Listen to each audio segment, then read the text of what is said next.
Hello, I'm Jashikins, and welcome to another episode of Jash Reads.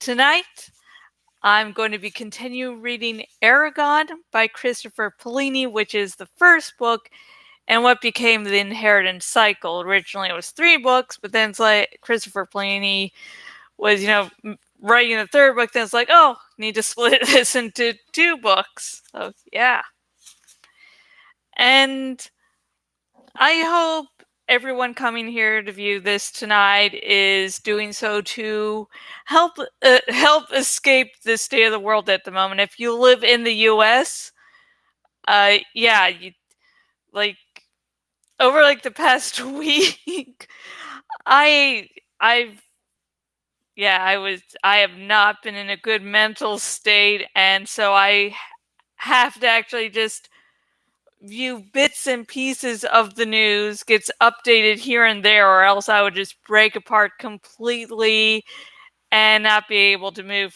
for a while because, yeah, when the world gets like it is right now, every now and again you need to just sort of escape so that your mind can, just heal a little bit and then you can face the very important things going on. So, let's do that now, and I will be reading Eragon. Yay! And as always, this is not intended for kids. This is extended. I think I was trying to speak a few sentences at once, so let's begin again. Like always, this video is not intended for kids. Instead, it's intended for adults who are discovering or rediscovering the joy that is Eragon. Okay.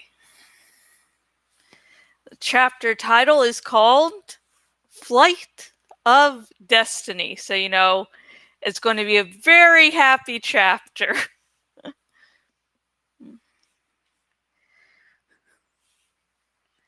Eragon's mind churned as he sped on his way. He ran as fast as he could, refusing to stop even when his breath came in great gasps. As he pounded down the cold road, he cast out with his mind for Saphira, but she was too far away for him to contact. He thought about what to say to Garrow. There was no choice now. He would have to reveal Saphira. He arrived home, panting for air and heart pounding. Garrow stood by the barn with the horses. Eragon hesitated. Should I talk to him now? He won't believe me unless Saphira is here. I'd better find her first. He slipped around the farm and into the forest. Saphira! He shouted with his thoughts. I come, was the dim reply, though the words he sensed. Okay. Obviously, though and through are 2 extremely similar words with 1 letter difference, so let's restart that sentence, shall we? Through the words, he sensed her alarm. He waited impatiently, though it was not long before the sound of her wings filled the air. She landed amid a gout of smoke. What happened? She queried. He touched her shoulder and closed his eyes. Calming his mind, he quickly told her what had occurred. When he mentioned the strangers, Saphira recoiled. She reared and roared deafenly, then whipped her tail over his head. He scrambled back in surprise, ducking as her tail hit a snowdrift. Bloodlust and fear emanated from her in great sickening waves. Fire! Enemies! Death! Murderers! What's wrong? He put all of his strength into the words, but an iron wall surrounded her mind, shielding her thoughts. She let out another roar and gouged the earth with her claws, tearing the frozen ground. Stop it! Carol will hear. Oaths betrayed, souls killed, ink shattered, blood everywhere, murderers. Frantic, he blocked out Saphira's emotions and watched her tail. When it flicked past him, he dashed her aside and grabbed a spike on her back. Clutching it, he pulled himself into the small hollow at the base of her neck and held on tightly as she reared again. Enough, Saphira! He bellowed. Her stream of thoughts ceased abruptly. He ran a hand over her scales. Everything's going to be all right. She crouched and her wings rushed upward. They hung there for an instant, then drove down as she flung herself into the sky. Eragon yelled as the ground dropped away and they rose above the trees. Turbulence buffeted him, snatching the breath out of his mouth.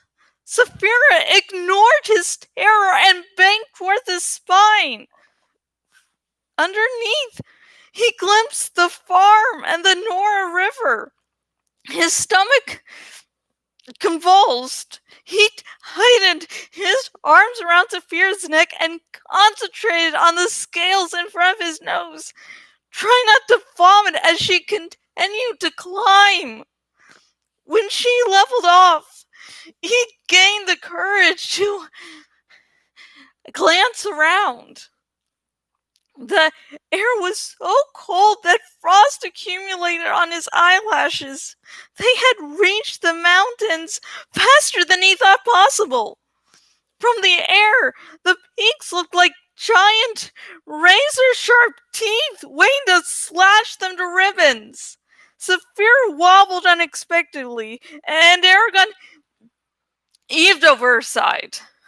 He wiped his lips, tasting bile, and buried his head against her neck.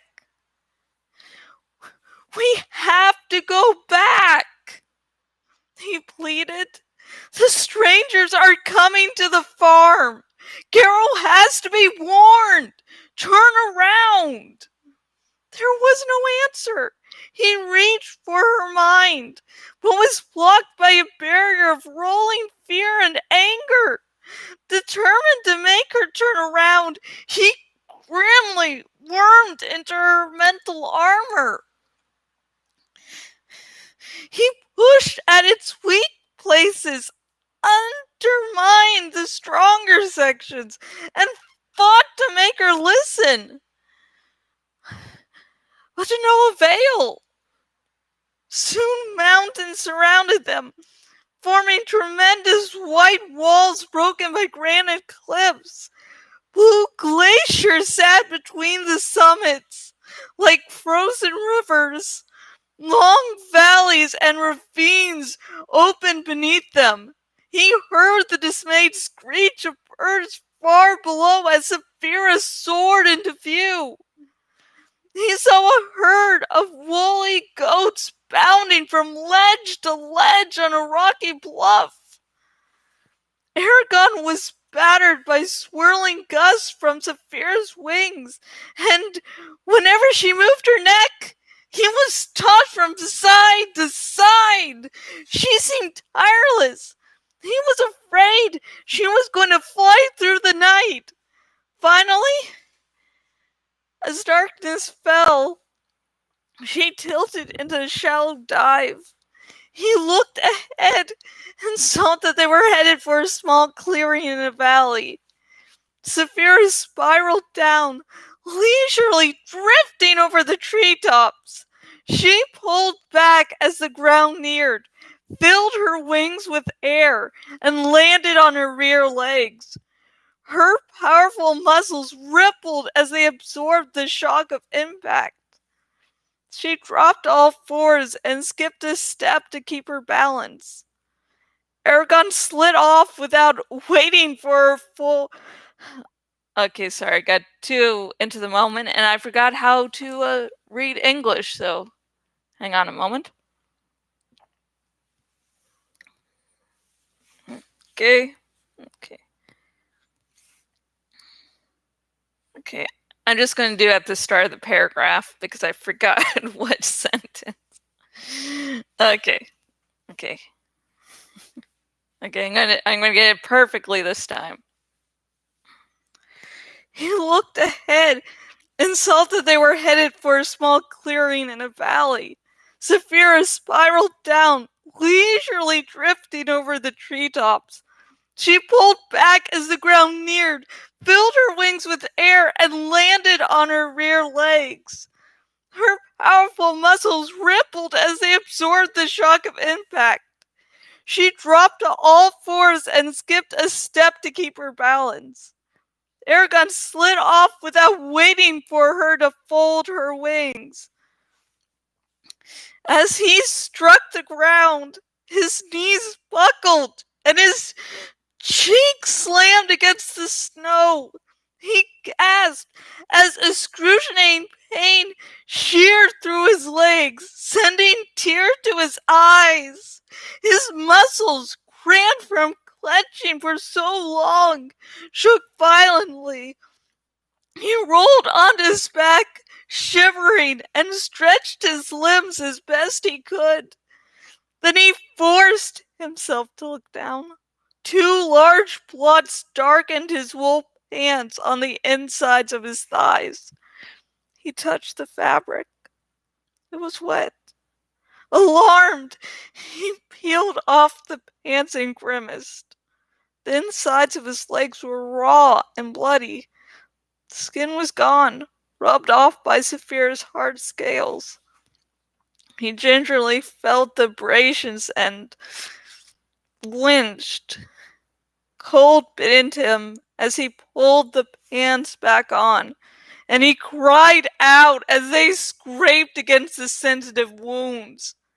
He tried to stand, but his legs would not support him. As I said, a very, very happy chapter. And I know this book takes place in a fantasy realm with dragons and such, but all I'm thinking in this chapter is really, I don't like flying. Like on an airplane? It's like, no, I mean, commercial flying is like bad enough, but I don't think, I could ever stand being in like a fighter jet. And that's sort of what Saphira is. It's this big, powerful plane, and I'm just thinking, I don't like flying that much. And on I guess a more serious note, it does sort of seem like, dragons have, I wouldn't call it a hive mind, but the fact that she was never taught about these strangers that Eragon saw and has such a big reaction sort of indicates the fact that Saphira very well knows what these things are, or at least knows something about them. So I just think that's a little bit interesting. And I've read the entire series before at least once, so I sort of know what these creatures are, but So I can't really talk about them or why Saphira is reacting like that, but it makes sense once you find out what those creatures are. And so yeah. Yes, I am sounding very intelligent right now. I think doing the dramatic reading has messed up my voice for the next few hours. So yay! So here's my actually 2 questions for you for this video. One, what is your worst experience on a plane? You know, and is it the usual, there's a baby crying, there's, someone kicking your seat from behind? And actually, my most memorable story of being on a flight and having someone kick me from behind, my dad asked to change seats, and so I'm like, oh yes, now I can get, the seat that's not getting kicked. And long story short, there were 2 kids, 2 brothers, like around maybe 7 or 8, some young age, that, were right together kicking both my seat and dad. So it was like team effort. And also, what do you think about dragons and the inheritance cycle, having not, I can't call it really a hive mind, but but brain needs to start working, but maybe shared memories. Like, what do you think about the idea of dragons in this series having shared memories? My brain is really trying to work right now, and it's really failing. But yeah. So again, first question, what's your worst experience on a plane? And 2, what do you think about dragons in this series having, shared memories? And please like this video if, you're really feeling bad for Eragon. Like his first flight on a dragon is really horrendous. Like, yeah, it's not good. And also, comment on anything you thought about this chapter, anything you'd like to know my opinions on, but remember, no major spoilers. I sort of hope that some people discover the series through these videos, and there are some really big twists and turns that you should not be spoiled with beforehand. Okay, let's see, what else am I forgetting? Oh yeah, subscribe, because I will be reading the entire inheritance cycle very slowly. Very slowly. Probably. Maybe in like 5 years we'll finally get, halfway through the first book. And if you would like to read this book on your own, without my horrible narration, everywhere I post this video, I post a link where you can buy, this Eragon by Christopher Polini.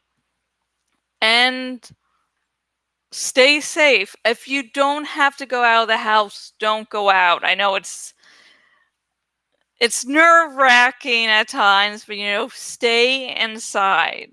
COVID-19 is still going on. Yay. And if you are an essential worker, I can't,